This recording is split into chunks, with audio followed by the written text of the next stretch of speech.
Evelyn Harper never believed in the old stories, and neither did Marcus Reed until the day they stepped through the rusted gates of the Forgotten Asylum.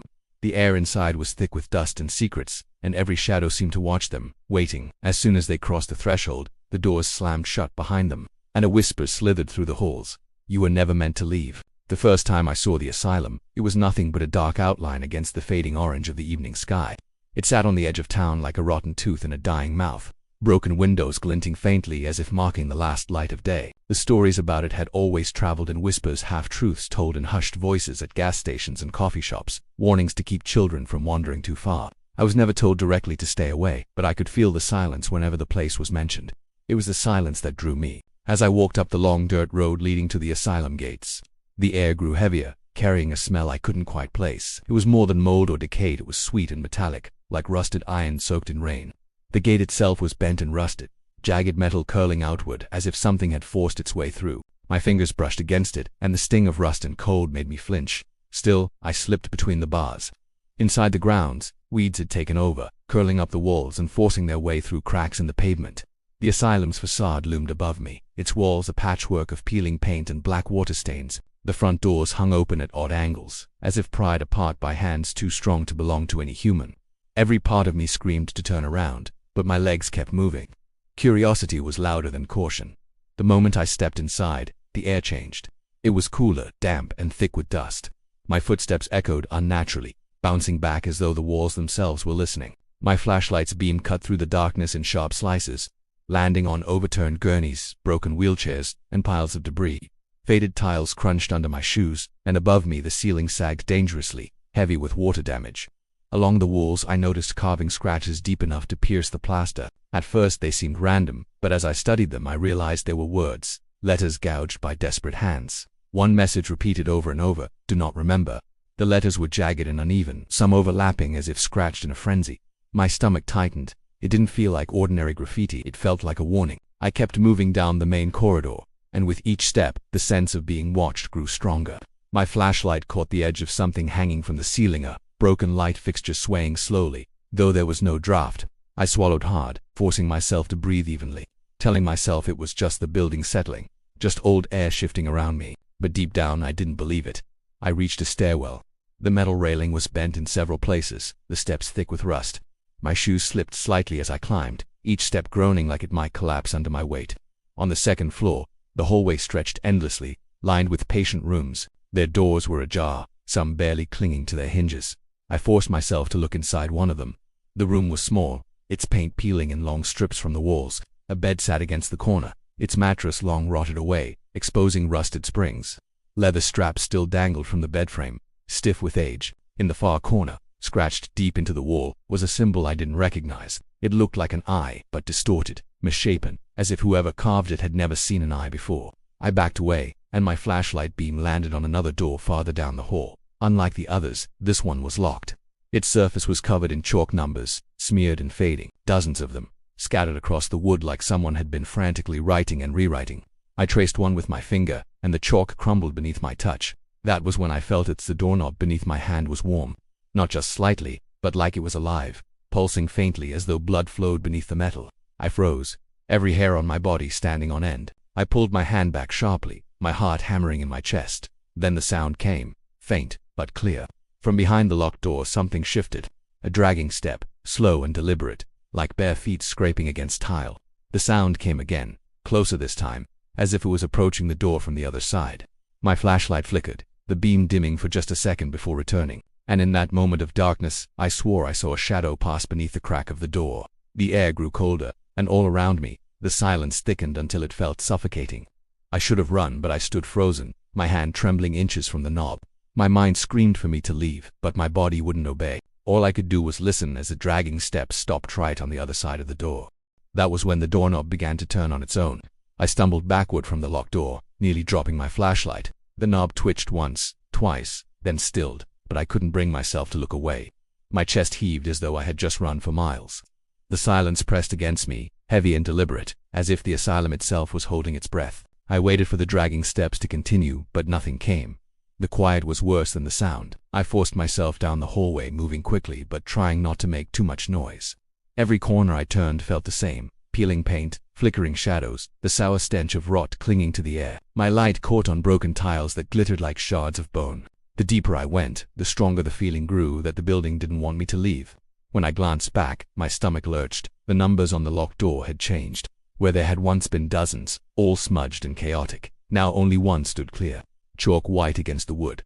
7. The sight of it made my throat dry. I had no idea what it meant, but instinct told me it wasn't random. Something inside that room was counting. I turned sharply, pushing myself farther down the corridor, and soon came across another wing. The air here was colder, and the walls were covered in faded photographs. They stretched from floor to ceiling, arranged in uneven rows, as though someone had carefully placed them like wallpaper. My flashlight beam swept across the faces. They were old, patient portraits, men and women staring blankly into the camera, some with vacant smiles, others with glassy, lifeless eyes. Their hospital gowns were identical, their faces expressionless, yet the longer I stared, the more wrong they felt. I leaned closer to one photograph. The corners were curling, and dust clung to the edges, but the details of the woman's face were sharp. Her eyes were wide, too wide, and her lips curved into a grin that stretched unnaturally, as if the smile had been forced onto her face at the moment the photo was taken. My skin prickled as I moved down the row. The expressions shifted. I noticed that in some photos, the mouths weren't smiling at all, they were open as if frozen mid-scream. The longer I looked, the more distorted the faces became, as though the photos themselves were warping with time. Then I saw her. Among the endless faces, one stood out. A woman with a deep scar running across her cheek. Her hair was matted, her skin pale even in black and white. Unlike the others, her gaze wasn't blank. Her hollow eyes seemed alive, sharp and deliberate, fixed directly on me. My hand shook as I raised the light higher, and that was when I noticed her hand in the picture. It was raised, one finger extended, pointing straight toward me. The air thickened. I took a step back, but the photographs seemed to shift with me. My light passed over them again, and my chest tightened in horror. Every single face had turned where moments ago they stared outward in different directions. Now they were all facing me. Dozens of eyes, vacant yet piercing, following me wherever I moved. The silence broke with a sound that rattled through the hall. A crash, somewhere below, sharp enough to echo up through the floors. My flashlight beam jittered with my shaking hand. Dust drifted down from the ceiling, and for a moment I thought the whole building might collapse. But then I realized the photographs were different again. I looked back at the scarred woman, but her portrait was gone. The empty space where her photo had been was only an outline of shadow, the rectangular mark of something torn away. My skin crawled with the certainty that the missing picture wasn't lost, it had been taken, removed, and something told me she wasn't gone at all. I swept the light across the rows, searching for her, desperate to see her face again so I could know she was only paper. But the beam landed on another detail that froze me in place. In some of the photographs, faint reflections appeared, like glass catching light. At first I thought it was dust or damage, but then I realized they weren't reflections at all.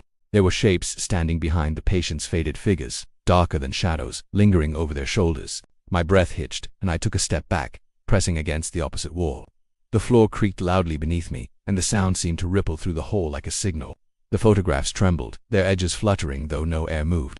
One by one they began to peel away from the wall, sliding to the ground with soft whispers. I wanted to turn and run, but my legs wouldn't move. My body betrayed me. The crash from below echoed again, louder this time, like furniture being thrown or doors slamming. The photographs continued to fall, covering the floor around me. My light swung back to the empty space where the scarred woman's image had once been, and though the photo was gone, the shadow remained. It stretched slightly, as though shifting. I blinked hard, trying to clear my vision, but when I opened my eyes again, the shadow was no longer on the wall. It was on the floor, just a few feet in front of me. My throat tightened as I stared at the shadow on the floor. It stretched unnaturally long, bending in directions the beam of my flashlight couldn't explain. My heart pounded so loudly I thought it would shake the walls.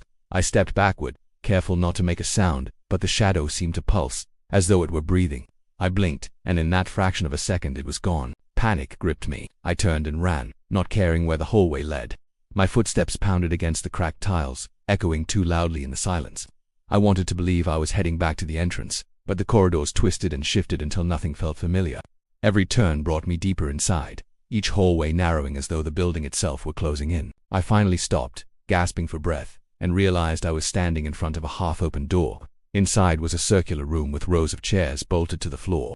The straps on the armrests dangled limply, stiff with age, and the dust coating them looked disturbed, as though someone had been sitting there not long ago. In the middle of the circle sat a tape recorder, its surface gray with dust, the reels frozen in place. Something inside me told me not to touch it, but my hand moved anyway. The plastic was cold under my fingers as I pressed play. The reels stuttered, then began to spin, and a low crackle filled the air. At first, all I heard was faint sobbing. It was so distant I thought it might have been part of the machine's static. But then the sound grew louder, clearer, achingly human. A man's voice followed, broken and trembling, repeating the same phrase again and again. They made us forget. Each time he spoke, the words grew heavier, as though they carried more than simple meaning. His tone shifted from sadness to desperation, then to raw terror, until it dissolved into a scream that made my stomach twist. I shut my eyes, wishing I hadn't pressed play, but the recorder kept going. Then something changed. The sobbing didn't end with the tape.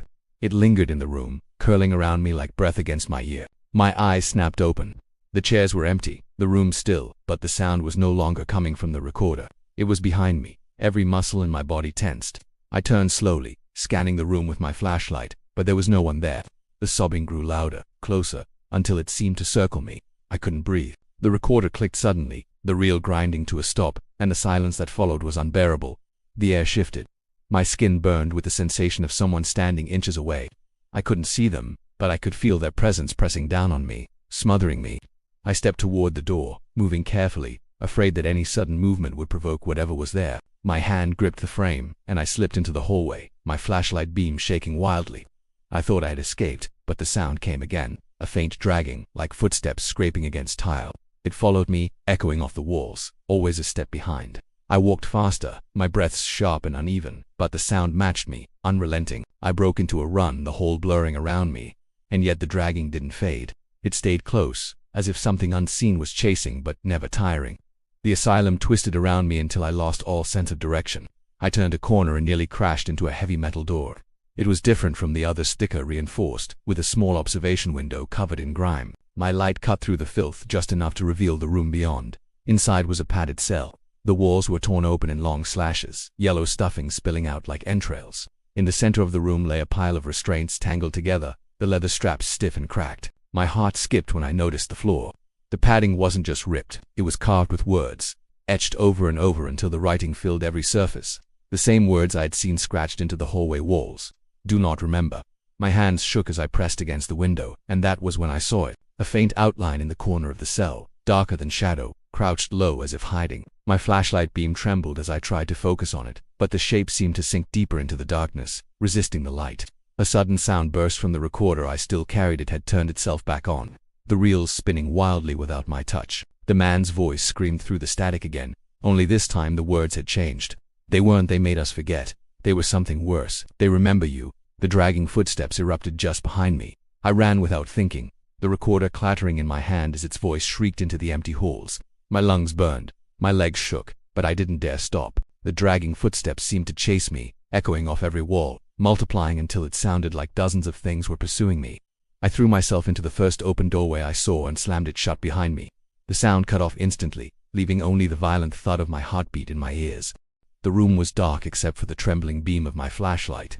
Dust hung thick in the air, stirred by my desperate movements. My light swept across the walls, revealing shelves stacked from floor to ceiling.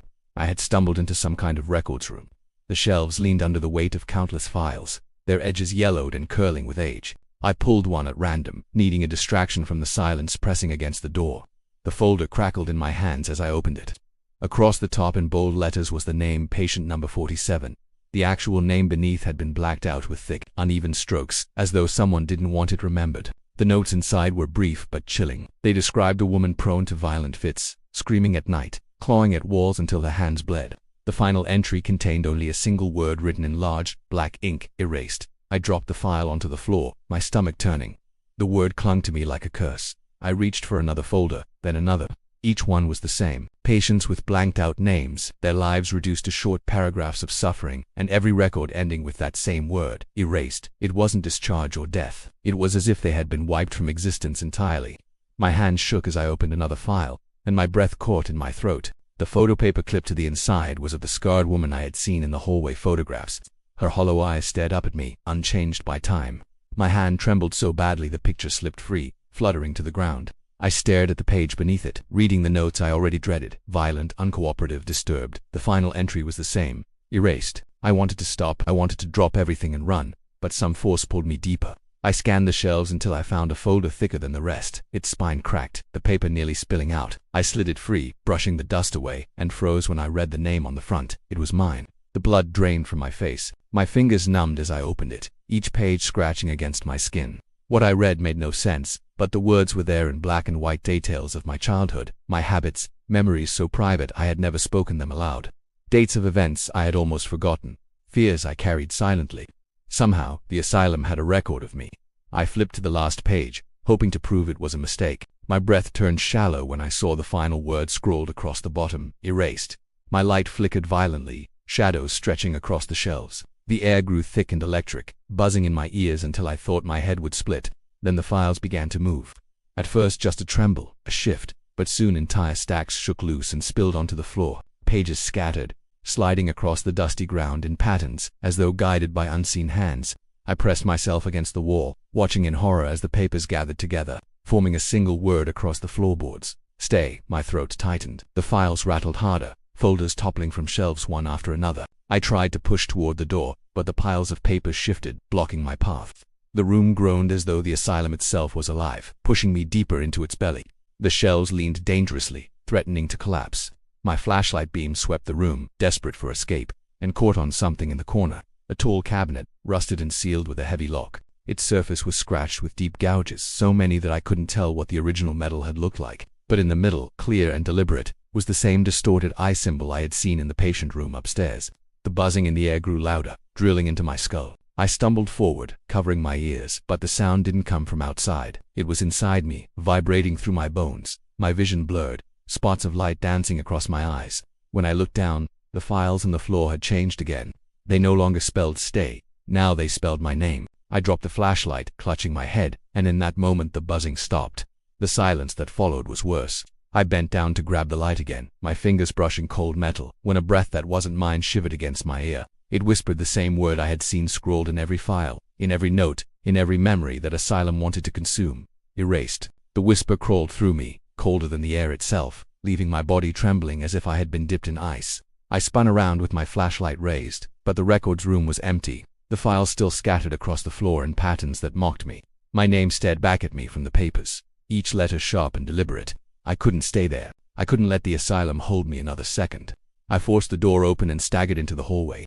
The silence was unbearable, broken only by the hollow squeak of my shoes against the filthy tiles. My light caught on fragments of ceiling collapsing, on rusted stretchers leaning against the walls like skeletons waiting to be wheeled away. I kept moving, desperate for any path that would lead me back outside. I understood then that the house did not merely trap people. It consumed them, folded them into itself, and left behind a shadow, a hollow version of the person that looked real to the world outside. My reflection, my clone, the thing that had stared at me in the mirror. It wasn't me. I realized, with a cold, sinking terror, that the thing standing in the basement was now me, or what would soon become me. Panic surged through me as I tried to resist. I ran toward the broken window, desperate to escape, but the shadows blocked me. They moved like living walls, shifting with impossible speed, curling around me, lifting me off my feet. The floor beneath me trembled and writhed like it had a heartbeat of its own. The walls stretched and twisted, elongating the basement into a space that defied reason, a place where escape was impossible. I could hear my own voice now, echoing from the shadows, screaming silently. My mind was splitting, the last fragments of myself dissolving into the darkness. And then, in a moment that burned into my consciousness, I saw it in my reflection, my hollow twin, standing in the center of the basement, looking at me with empty eyes. It reached out and touched my chest, and I felt myself unravel, slipping into that figure. I became hollow. I became part of the house. And yet, even as I was absorbed, a small horrifying thought remained. The house was not done. It never finished. It waits, always, for the next person to stumble upon it, to open the door, to enter the darkness. I understood that the warnings, the scratches, the whispered words, the cold presence were not merely messages. They were invitations. They were traps. They were promises that the house would continue, generation after generation, feeding on fear, consuming curiosity, creating more hollow versions of the living. Some part of me, the part that still remembers sunlight and air and the beating of my own heart, screamed to anyone who might come after me, "Do not enter. The basement is alive. It sees you. It waits. And if you go inside, if you ignore the warning, you will not come out as yourself. You will become another shadow, another whisper, another hollow copy trapped forever in the walls." I don't know if I am still here, if any piece of me remains, or if I am already nothing more than a warning, etched into the wood and stone, ready for the next victim. But I know this, I can feel it even now, in the dark corners of my mind. The house is patient. The house is eternal. The house is hungry, and the sign, swinging in the wind outside, is waiting for someone else. do not enter, and maybe, if you are reading this, it is already too late.